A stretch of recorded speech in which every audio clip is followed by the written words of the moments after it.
ഒരു വാർത്ത വരുന്നുണ്ട്. അൻസിബ ഹസൻ അമ്മ ജോയിന്റ് സെക്രട്ടറി സ്ഥാനത്തേക്ക് തെരഞ്ഞെടുക്കപ്പെട്ടിരിക്കുന്നു. എതിരാളികളില്ലാതെയാണ് അൻസിബ ഇപ്പോൾ ജോയിന്റ് സെക്രട്ടറി സ്ഥാനത്തേക്ക് എത്തിയിരിക്കുന്നത്. അൻസിബ ഉൾപ്പെടെ 13 പേരാണ് നാമനിർദ്ദേശ പത്രിക സമർപ്പിച്ചതിൽ 12 പേരും ഈ പത്രിക പിൻവലിച്ചു.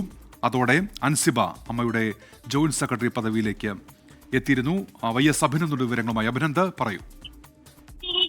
അമ്മ സംഘടനാ തെരഞ്ഞെടുപ്പിലെ ഏറ്റവും പ്രധാനപ്പെട്ട ഒരു വിവരം പുറത്തുവരുന്നത് അൻസിബ ഹസനെ ജോയിന്റ് സെക്രട്ടറി തെരഞ്ഞെടുക്കപ്പെട്ടിരിക്കുകയാണ്. 13 പേരായിരുന്നു ജോയിന്റ് സെക്രട്ടറി സ്ഥാനത്തേക്ക് നാമനിർദ്ദേശ പത്രിക സമർപ്പിച്ചത്. അതിൽ 12 പേരും പിൻവലിച്ചു. അതിന് പിന്നാലെയാണ് ഇപ്പോൾ അൻസിബ ഹസൻ ഔദ്യോഗികമായി ജോയിന്റ് സെക്രട്ടറി സ്ഥാനത്തേക്ക് ഇപ്പോൾ തിരഞ്ഞെടുക്കപ്പെട്ടിരിക്കുന്നത്. ഒപ്പം തന്നെ അൻസിബ മറ്റൊരു പരാതി കൂടി ഇപ്പോൾ ഇൻഫോ പാർക്ക് പോലീസിന് കൈമാറിയിട്ടുണ്ട്. നടൻ അനൂപ് ചന്ദ്രനെതിരെയാണ് അൻസിബ ഹസൻ പരാതി നൽകിയിരിക്കുന്നത്. തന്നെ അപകീർത്തിപ്പെടുത്തുവാനായിട്ട് ശ്രമിച്ചു. വാട്സ്ആപ്പ് ഗ്രൂപ്പിലടക്കം ബാബു ജാജിന്റെ ശില്പതന്തി എന്നുള്ള രീതിയിലുള്ള പരാമർശം ഉൾപ്പെടെ ചൂണ്ടിക്കാട്ടിയാണ് ഇപ്പോൾ അൻസിബ ഹസൻ ഇൻഫോ പാർക്ക് പോലീസിൽ പരാതി നൽകിയിരിക്കുന്നു എന്നുള്ള മറ്റൊരു വിവരം കൂടി പുറത്തു വരുന്നുണ്ട്. എന്തായാലും ജോയിന്റ് സെക്രട്ടറി സ്ഥാനത്തേക്ക് ഇപ്പോൾ അൻസിബ ഹസൻ തെരഞ്ഞെടുക്കുന്നത് വാശിയേറിയ മത്സരമായിരുന്നു.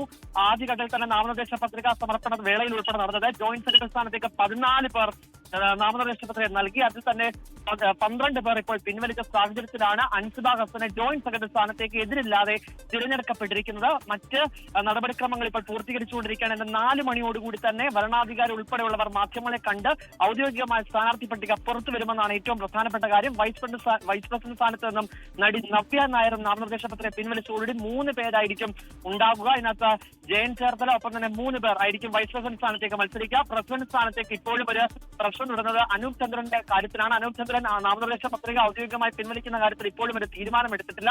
അങ്ങനെയെങ്കിൽ അനൂപ് ചന്ദ്രൻ കൂടി നാമനിർദ്ദേശ പത്രിക പിൻവലിച്ചാൽ പ്രസിഡന്റ് സ്ഥാനത്തേക്ക് ശ്വേതാ മേനോനും ദേവനും തമ്മിൽ ഏറ്റുമുട്ടുന്നു എന്നാണ് ഏറ്റവും പ്രധാനപ്പെട്ട കാര്യം. ശരി.